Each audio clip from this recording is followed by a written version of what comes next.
Hello everybody and welcome back to another video.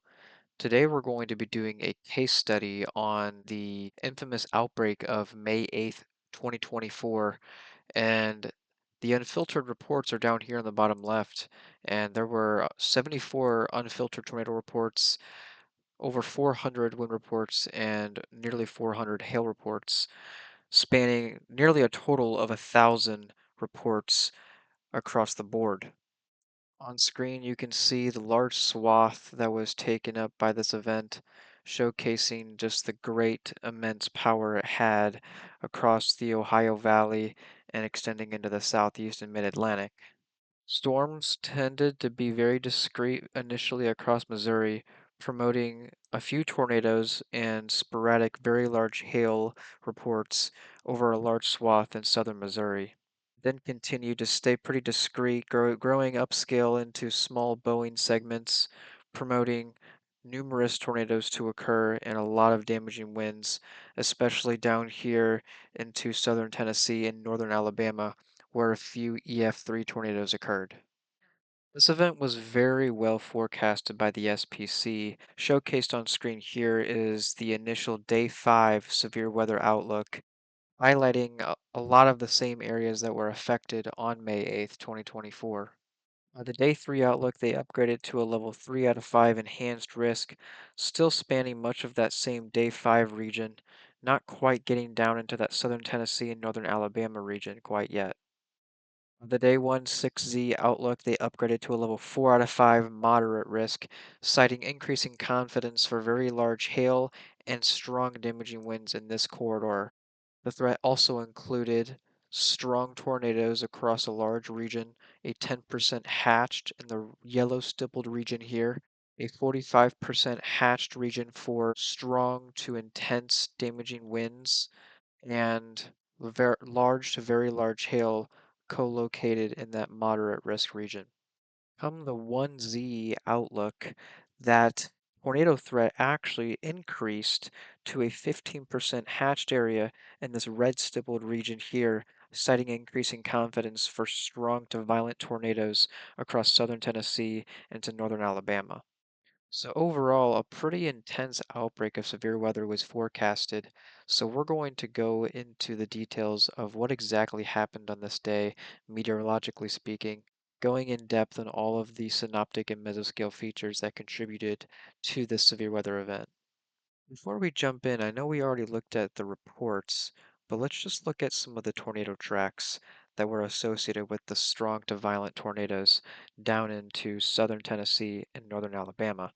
There were numerous EF2s and 3 EF3s that occurred down in this region, one of which occurred to the east of Columbia in southern Tennessee, an EF3 tornado that tore through a large swath of this region and promoted numerous injuries and even one fatality.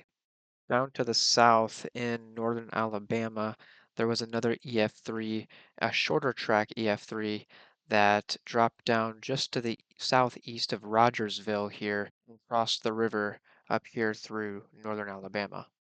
Over to the northeast in Alabama as well, there was another long track EF3 that tore a path just south of Hennegar, Alabama, and this one also unfortunately had some fatalities. Now that we've got an overview of what exactly happened on this day, let's go into the meteorological factors that actually contributed to this event and try to see what exactly happened on a broad scale. Starting out here, we're going to look at the observed surface data for 12Z or 7 a.m. Central Daylight Time across the southern plains here. Initially, a surface low is deepening across the central to western Oklahoma vicinity, with a well-defined warm front stretching off to the east of the surface low. Notice winds just to the south of this boundary are more out of the south, whereas to the north of this boundary, they're more out of the east-southeast.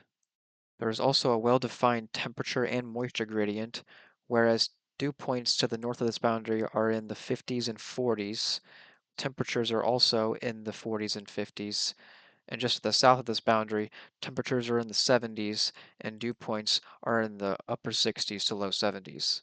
Now going forward in time and zooming into the Midwest sector here, By 18Z here, the warm front has surged northward amidst strengthening southerly winds and has now draped just north of the Ohio River and spanning much of southern Missouri. By the time we get to 0Z, the surface low is now positioned across portions of north central Missouri. The warm front draping just to the east of that surface low, remaining relatively stationary. Notice how there's also a cold front starting to surge in from the southwest of the surface low, which is likely going to be a contributing factor to the overall severe threat. Another important note is just to annotate just how favorable the wind field is at the surface within the open warm sector for tornadic supercells. Winds are very much out of the south and southeast, which would promote a turning ratio of winds with height, likely to produce pretty substantial low-level shear. To transition, we're going to look at a set of observed soundings from the morning of this event, and then look at a few soundings within the middle of the event. Starting at Springfield, Missouri here in southwest Missouri at 12Z, we notice that there is a very stubborn cap in the mid-levels of the atmosphere just above 850 millibars. Something we also notice just above that inversion is a layer of very dry, well-mixed air, a signal of the elevated mix layer that's already advected east atop that moist boundary layer. This promotes thermodynamic instability and is likely going to be a contributing factor in the robust convection that happens in this region later on. Down at the surface, we notice that surface moisture is relatively meager, but we also note that this is just north of the surface warm front at this time period, and so we would expect amidst very strong warm air advection during the day and continued surface heating, we would get very strong instability to build within this environment. Now, if we consider the downstream environment with respect to the surface, we see a very deep, moist boundary layer down in central Arkansas, Little Rock to be specific, here at 12Z. And this low-level air mass will likely advect to the north amidst that south-southwest flow and get up into Missouri and promote that thermodynamic instability by the afternoon and late morning hours. About 1,500 joules per kilogram of mixed layer CAPE is already in place with very little capping across the open warm sector come 12Z across central Arkansas. Notice how winds within the low levels veer quite substantially with height, going from the southeast at the surface to more west southwesterly at about 700 millibars. This is promoting pretty strong low level shear, about 200 meters square per second squared of effective storm relative felicity, alongside very long hodographs, which is promoting very strong deep layer shear of about 45 knots in the 0 to 6 kilometer layer. Off to the east, deeper in the open warm sector here, this is in north central Tennessee, and we have a very favorable thermodynamic sounding here, indicative of a very favorable environment for severe storms. A very deep, moist boundary layer with 70s dew points already creeping in at the surface. Mixed layer CAPE at about 2,500 joules per kilogram. Varying wind profile with height. And another thing I want to note is just the very robust nature of the low level instability, 0 to 3 kilometer CAPE in excess of 200 joules per kilogram. And that's going to be a very good indicator at how efficient the atmosphere is going to be at tilting and stretching any surface vorticity in the vicinity of the storm. So, very favorable environment for tornadic supercells overall, and still seeing very much of the same on the wind profile. Very long photographs, and that's going to be very favorable for a supercell environment. And that low-level curvature of the hodograph is not quite as favorable yet, a little farther away from the surface low. I would expect that this would increase with time as those gradients are expected to increase with that surface low deepening and approaching this region overnight. Now going back to Springfield at 18Z, you can just see the product of strong warm air advection acting on the sounding from 12Z. Very unstable atmosphere, almost 3,000 joules per kilogram of mixed layer CAPE, 70s dew points at the surface, and very strong instability in the low levels, almost 70 joules per kilogram of mixed layer CAPE in the 0 to 3 kilometer layer. And just notice how fat the CAPE is within the negative 30 degrees Celsius and negative 10 degrees Celsius layer. That is known as our hail growth layer. And that fat instability is a really strong indicator that we are going to see very, very large hailstones within this environment. And that is exactly what happened on this day, if we remember those reports that we saw. Overall, it makes sense why we saw very large hail across a large swath of southern Missouri just looking at this sounding. Low-level shear is a bit on the low side. We see that winds at the surface are a bit out of the south-southwest, which would promote a little less in the way of low-level shear, and that low-level jet is also not terribly strong, only about 25 to 30 knots. And so the hodograph has a little bit of curvature, promoting about 150 meters squared per second squared of effective storm felicity, but not really enough to produce strong tornadoes.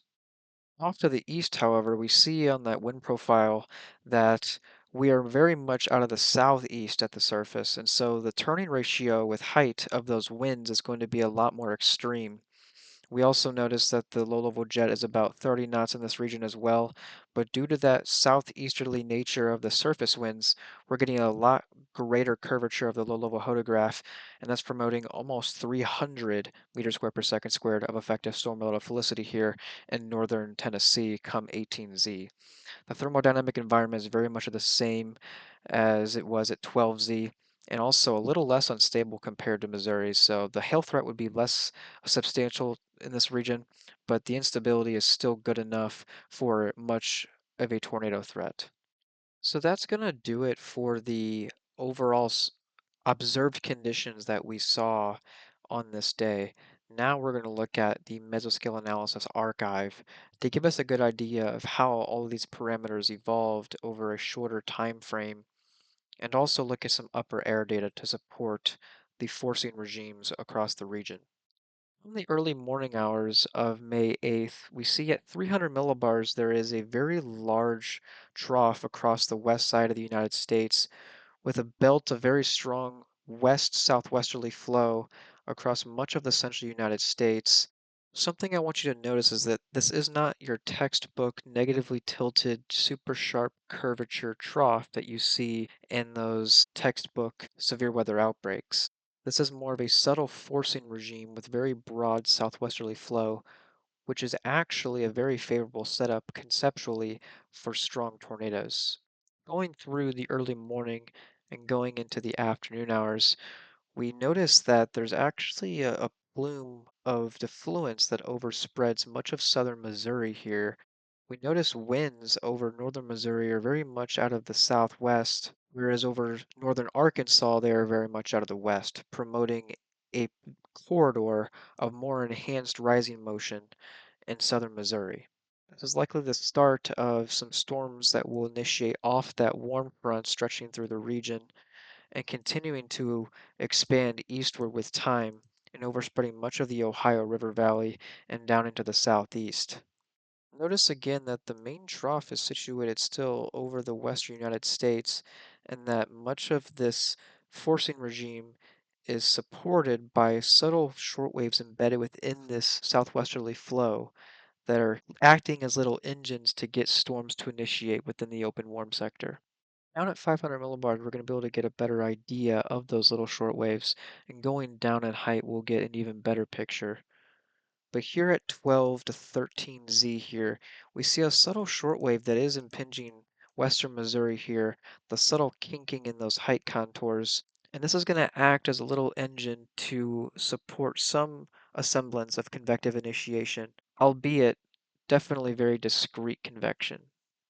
As we get to 21Z, we get a more pronounced shortwave that starts to eject through portions of Missouri, situated somewhere right in here. You can see the curvature in those height contours and the cyclonic curvature in the flow starting to impinge much of this region, and that's likely going to be the precursor to more widespread convective initiation. Shortwave continues to eject off to the east here, situating itself across portions of the Ohio River Valley, and it becoming a little harder to pinpoint its exact location come the overnight hours. It seems to merge with the flow and de-amplify with time as we get towards the late overnight hours and into the next morning, signaling that much of the convection has dissipated and/or is weakening. Going down to 700 millibars, we're going to get an even better picture at some of those smaller scale shortwave troughs that are acting upon that low level moisture at the surface. Come the early morning hours, we do see a subtle shortwave that's ejecting through northern and western Missouri right through here that's likely going to be initiating discrete convective activity along that warm front. Going through the morning and afternoon hours, that shortwave starts to expand and translate off to the east southeast, providing some semblance of forcing to the open warm sector and promoting more large scale, widespread storms across the region. Something else I want to draw your attention to here at 700 millibars is just the presence of what we call a thermal ridge. And come in the mid-afternoon hours, we see the presence of this 700 millibar thermal ridge that's extending through much of Arkansas. Now, the presence of a thermal ridge is important because in this case, there was severe storms forecasted for much of Arkansas, and that really didn't come to fruition. And something that may have been a cause for that is the presence of this thermal ridge, which may have promoted a stronger capping inversion in the mid levels, and more stable air was able to keep storms from actually initiating within this environment. Going down to 850 millibars, we notice that the low level jet is actually pretty strong at about 13Z here, seen about 35 to 40 knots across Missouri, Arkansas eastward. Going through the morning hours, we see very strong warm air advection is continuing to advance that warm sector northward, and we see pretty strong flow across a large swath of the south and also the Ohio River Valley. Notice how flow in southern Missouri is only in the 25 to maybe even 30 knots range, and this may have been a reason why tornadoes were not very strong nor widespread across southern Missouri, as the 850 millibar low-level jet is a very good indicator of how robust a low-level shear will be within a given environment. That is different across much of regions to the south and east, where flow is in the 30 to 35 knot range and continues to increase with time as we get into the overnight hours, where we see almost 45 knots across much of southern Tennessee into northern Alabama. And this continues to increase with time. And we also notice that the winds start to veer more out of the southwest and west, and that's going to promote greater turning ratio of winds with height and inducing stronger low level shear as a result. Down at the surface, we see a broad low level cyclone situated over portions of central Oklahoma come 13Z. And again, that warm front stretching just across southern Missouri and going northeastward across the Ohio River Valley. The surface low is going to continue to deepen and move along that warm frontal boundary to the northeast and expand that warm sector northward, bringing a large swath of 60s dew points across Missouri eastward, just pooling along that warm front. Come the evening hours, we see that plume of 70s dew points become pretty well situated across southern Tennessee and northern Alabama, signaling a more enhanced corridor of low level moisture.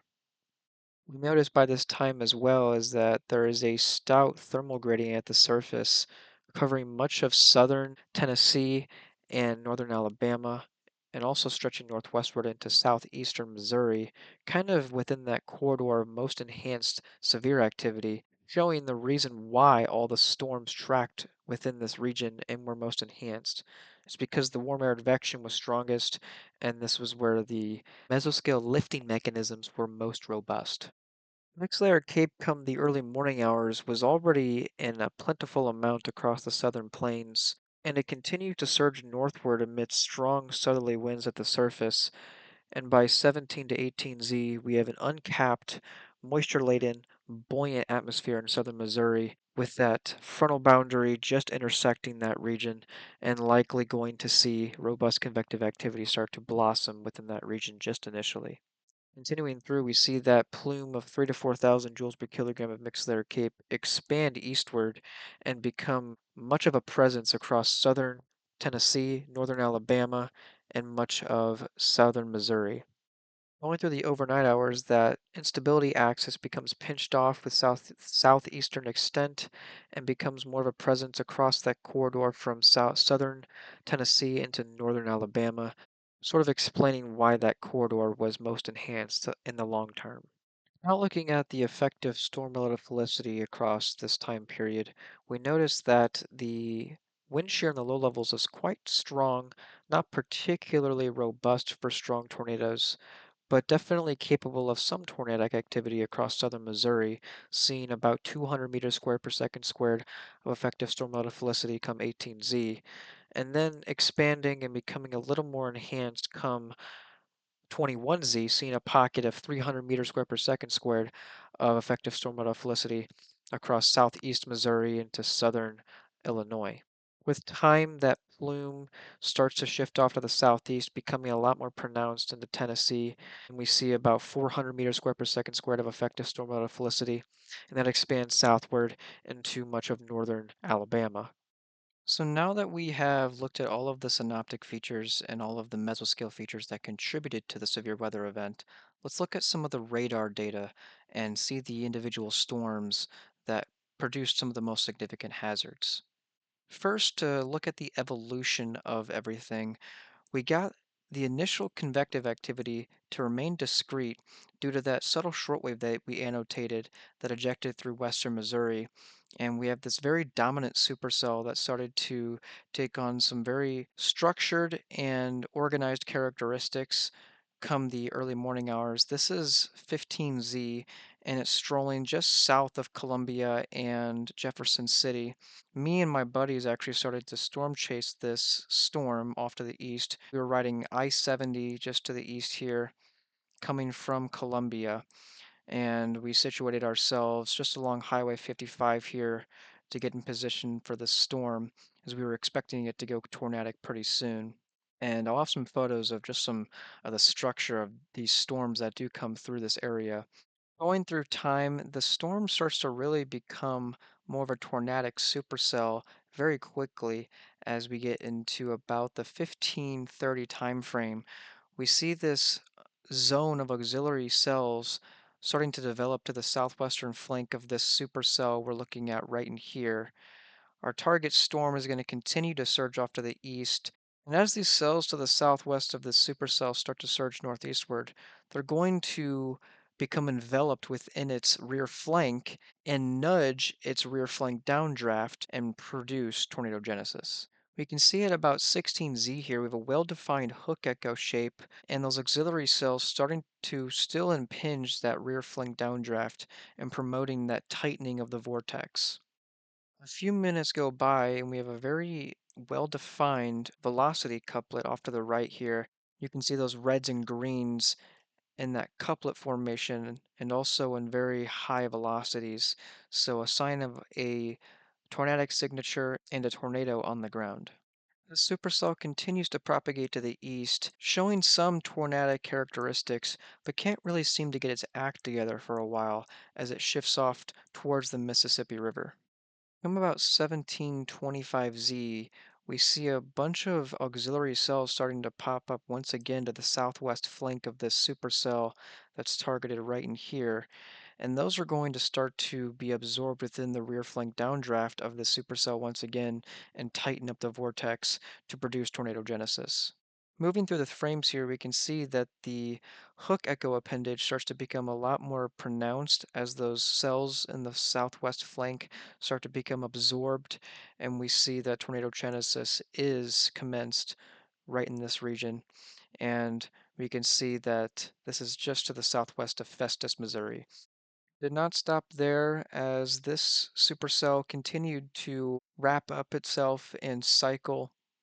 It occluded and got basically enveloped by this cell to the southwest, and it basically completely diminishes its tornadic threat.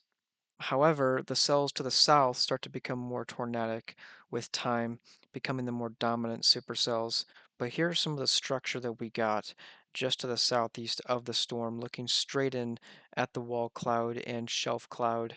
You can see the mesocyclone just to the top. We can see the wall cloud and the shelf cloud starting to make its way over the horizon here. And then we got very close to the storm here. You can see the really well-defined shelf cloud and the hail core just behind it. Another picture of the shelf cloud just before we made our quick exit towards the wall cloud that we saw. Now, the first of three EF3s that we're going to be looking at is this one that tracked through portions of Columbia, Tennessee, and this is around 21Z here when we start to see a blossoming of discrete supercells across much of northern Tennessee into Kentucky and then eventually down into northern Alabama come the late evening hours. There's still severe reports and some tornadoes going on across southern Missouri, and so that zone's still a favored corridor for tornadic activity. But the main show is down here, and we're about to see a few strong to intense tornadoes take fold. Going through time here, we see that these two cells start to really interact with each other, but the southern one is the more dominant supercell, the more tornadic one. As we get past Columbia here, we see a very well-defined hook echo that starts to manifest around the supercell, and we see tornadogenesis does commence. See a little bit of a couplet right here on velocity, seeing those reds and greens, definitely definitive of a tornadic signature. But that continues to propagate off to the northeast, velocity couplet becoming more enhanced as it becomes closer to the radar. This tornado does produce EF3 damage and also has unfortunately caused some injuries and a fatality.